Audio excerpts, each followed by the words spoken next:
All right, fastest 15 minutes in social media, fastest 15 minutes on the internet. My name is Judson Powell, and yeah, so I want to do kind of like a part two about the white supremacy and white nationalism, and I want y'all to understand what this is about. Okay, if y'all remember when Donald Trump took office, he had Steve Bannon. Steve Bannon is a white nationalist. And Steve Bannon basically set out the platform for what the administration will do. Okay? Now, the first thing that, and one of the main things that Trump ran on is a white nationalist platform. And what he did, first of all, he got everybody riled up about what? About the border. Thinking that, in fact, at one point, he had people thinking that people were rushing the border and that we needed to send troops to the border between Mexico and the United States. Well, anything could have been further from the truth. It was a complete fabricated, false news, whatever you want to call it. It was a lie. All right, so that's the first thing I want to get across. Okay, so now they will lie, they will say, and they will do anything, say and do anything in order to get this white nationalist agenda, because basically all the things that we're dealing with, immigration, basically that's what they were trying to do. The other thing is, if you notice, before Trump was elected, and I want to go back to this because this was something I said in the other video, they were systematically killing black men like they're starting to do again. If you've noticed, and I said this the other day, they have ratcheted up the amount of killings. Okay, so the Ahmaud Arbery situation is not uncommon or unique. And now my only thing is, and what was the guy? I'm trying to think. And there was another guy. He was a former military. He is a veteran, and his name I think was Reed. Okay, Brother Reed. They also, murdered him in cold blood. But they, it was ambiguous because the black cop was out there too. And I'm just like, oh my God, why is there a black cop out there? And and I guess he was the one that was talking about they shot him up enough that he would have to have a closed casket funeral. All right, so with that being said, that is also a white nationalist policy. Why? Because during Jim Crow, that's what they were doing. Okay, so what they do is they have the, what I call the lynching of the day, or the picnic. That's why I tell people, never say you're going to a picnic, because basically what was a picnic? A picnic was they would pick a nigga, all right, and they would lynch him, castrate him, and then burn him on a tree. And there's pictures of it on the internet. I don't have to hopefully I don't have to convince y'all that this is the kind of behavior that went on for many, many, many, many years, and it's still going on. So when they kill somebody, what it is to incite fear in us so that we won't vote, so that we won't, do anything against the government, or even try to act out or say anything against the government. Why? Because we're afraid that, of course, that we'll be murdered. Which is a legitimate rational fear. It is a legitimate rational fear, because I always talk about unrational. The same thing is true. So the same thing is true with the coronavirus. COVID-19 is another way to make you afraid to challenge or to go against the government. Because if you don't have any clue about what's going on, then you're looking for the person that's trying to kill you to protect you. And that's what they want. The same thing, religion, and that's why I'm against all religion. Every single religion. I'm against religion. Why? Because religion gives them power and control over you. And in most religions, especially in the case of Jesus, it makes you worship or look up to or honor or turn to a white man in order to get your salvation or in order to be saved or whatever. Okay, and I know they've had pictures of Black Jesus, and if I recall, Ebony or Jet, one of the black magazines back in the day, ran a picture of Black Jesus, and black people complained about it. So I was like, okay, so y'all show a picture of a Black Jesus, but black folks are the ones that complained about the picture. It was not white folks. So that's what so I kind of want y'all to understand how this stuff goes down and how it works. So that's basically how it goes down, and that's how it works. All right. So they're trying to incite fear. So the white nationalist, and once again, the white nationalist is a little bit different from the white supremacist, although they do think, that way. But the white nationalist thinks that the United States of America should be only for white people and should not be for black people. Okay. And so that's why I try to tell y'all that everybody that's in a certain situation, they're either supporting white supremacy or they're supporting white nationalism.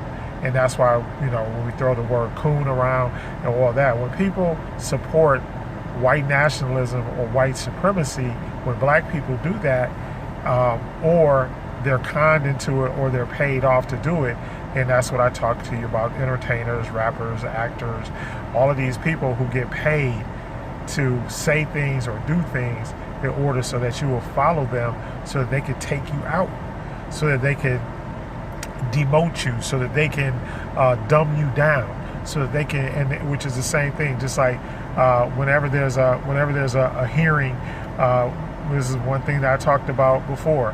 When there's a hearing, like say for instance on reparations, they don't get black economic experts and bring them to Capitol Hill. See, whenever there's an issue that concerns white folks, what do? They get white experts. But in our situations, they don't get black experts. They don't bring, and like I said, and I mentioned Dr. Claude Anderson or Dr. Boyce Watkins, even though I don't agree with them, like in their stance upon voting and that kind of thing, I still would rather them be in the chair answering the questions or expounding the facts behind why we need or why we deserve reparations, as opposed to some rapper. Okay, who you're gonna send you're gonna send a rapper up there. They're rappers, they're entertainers. They are not experts on economics or on how much money technically the United States might owe black folks. And that's the kind of people that we need up there. And I'm sure, if you put those type of people up there, then we would get a lot different results. But there's no reason. So we look at that all the time and we say, well, there's no reason for us to be in that situation, because of the fact that we have experts. I mean, between Howard, Hampton, and Morehouse, universities and colleges, we have graduated hundreds. We've graduated thousands of accountants and economists and everything else, but our voices are silent. And just like I said, we have billionaires. All of our billionaires have been made and forced upon us. They're not technically there, except for, like I said, except for Robert Smith, the brother that gave all the money to the graduating class at Morehouse a year ago. That's the only guy we really got.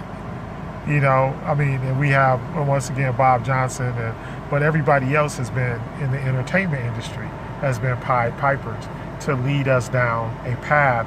Just like, for example, because like I tell y'all, white nationalists, if you got $1 billion and you're black, chances are that you fulfilled some agenda to the white nationalist, white supremacist policy.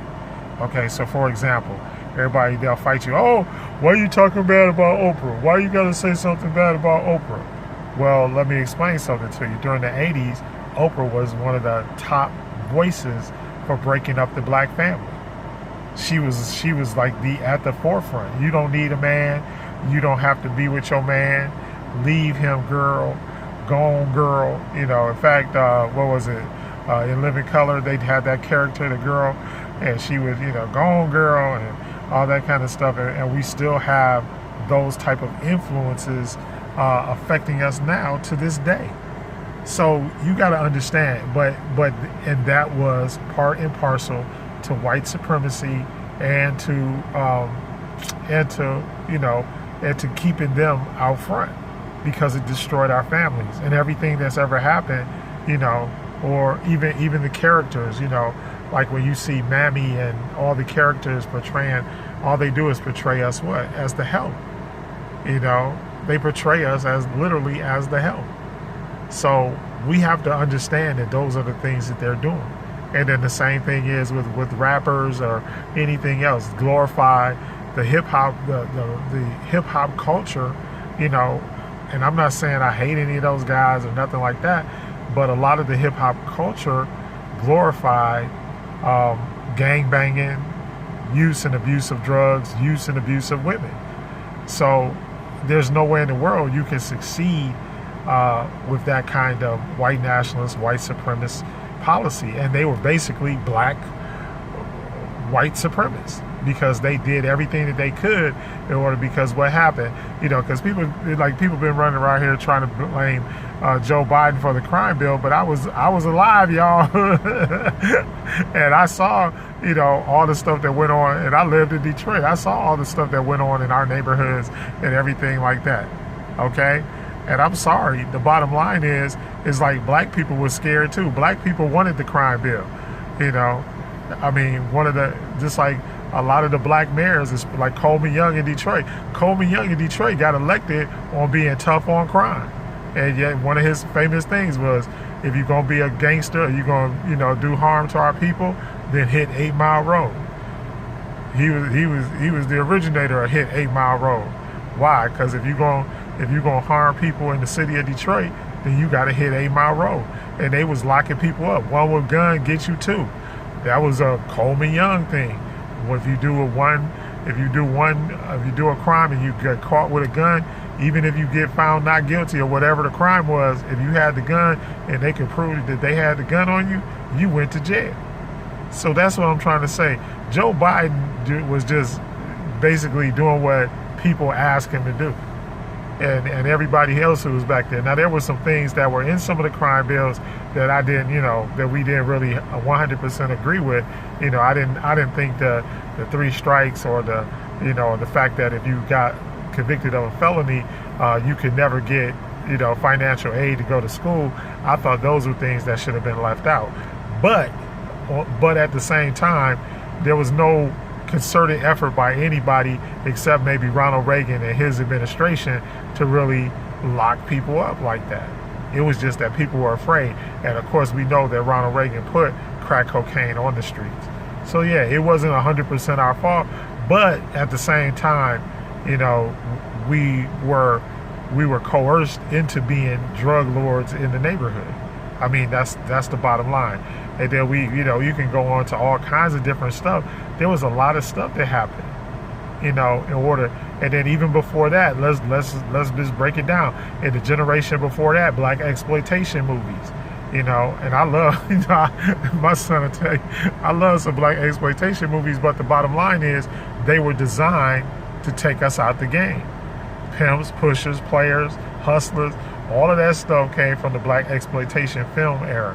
And those were the only movies that because I mean, let's face it, you go to the movie at a certain day. We go to the movies on Saturdays, and that's all we can see, and I mean, and it was the only black people that we could see on the big screen, because everybody else was white. But we didn't realize they were showing their wholesome family life. And in the meantime, in between, and they were winning all the Academy Awards and everything. And in the meantime, in between time, all the people that we looked up to were pimps and players and hustlers and all that. And that's what it was. But that was white nationalism, and that was white supremacy at work. That's how it works. Let's take them out the game. We make the game, then we take them out of it. All right, anyway, fastest 15 minutes is up. I could talk about this stuff infinitely. because there's so many different things that happen in order to put us in the position that we're in. But next time, we're going to talk about how we get out. All right? How we get out. Hit the subscribe button, hit the like button, hit the love button. I love y'all.